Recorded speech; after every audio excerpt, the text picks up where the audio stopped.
Day 2 of my return to daily vlogs. I don't know what to talk about. I just had a look at the day's news. Basically, UK adds loss of taste and smell as official symptoms for detecting coronavirus or COVID-19, whatever you want to call it. I think we should invent a new name for it. How about boo disease? So now we've got 3 names for one thing for no good reason. UK adds loss of taste and smell. So if you lose your taste and you smell, that means you could have coronavirus. And by loss of taste, does that mean, like wearing flares and very loud shirts? What else has happened today? Oh, who cares? Who cares about the news? Is it important to be in touch with the world? I mean, is it really? It doesn't affect me every day. Stuff going on. If the news is, whoops, we've set off a nuclear bomb, everyone's going to die in 10 minutes, then that's important news.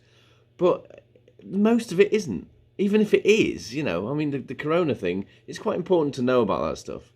But even that, like everything, becomes mundane, it becomes normal.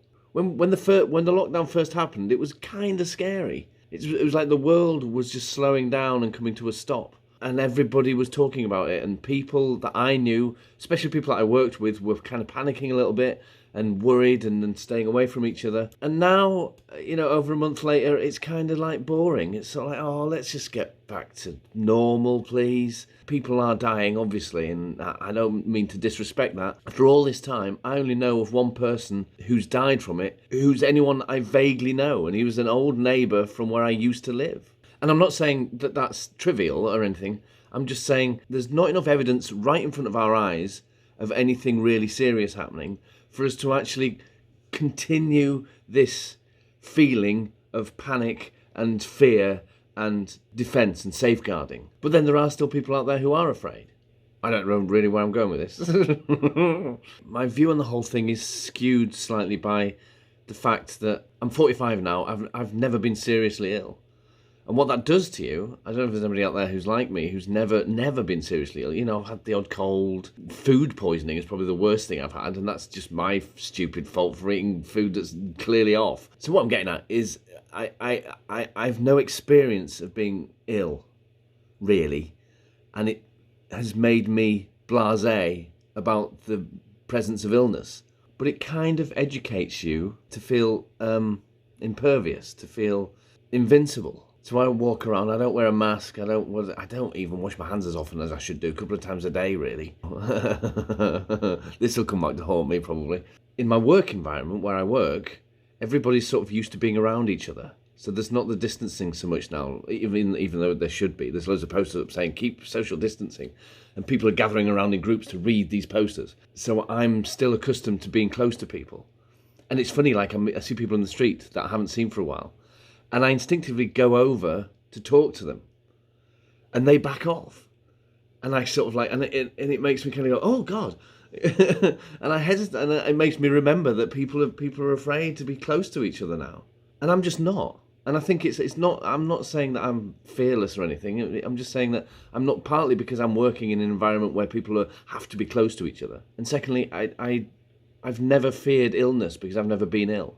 I guess that's what it is. It's like that thing you hear in films all the time about animals, fragile animals that will approach a beast because it has no sense of fear because it's never been introduced to a predator before. I guess I'm kind of like that. The biggest impact it's had on my life, obviously, is that I don't get to go see my kids, and that's so. But I go and see my kids for a couple of hours once a week now, but I'm not allowed to touch them, which is really, really hard, especially for my boy because he's very, very tactile.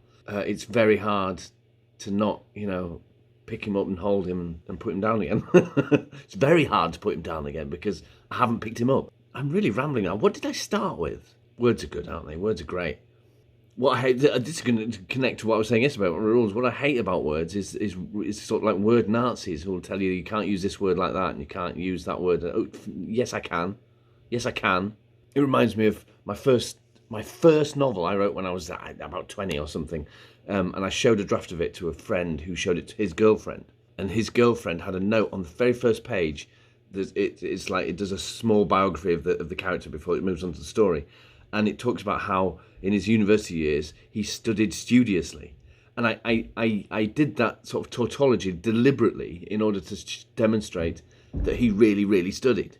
And I don't know, I figured people would realise it was deliberate. I don't know why I thought that. Anyway, she criticised, oh, you can't study studiously, that's tautology. And it's like, well, yeah, you can.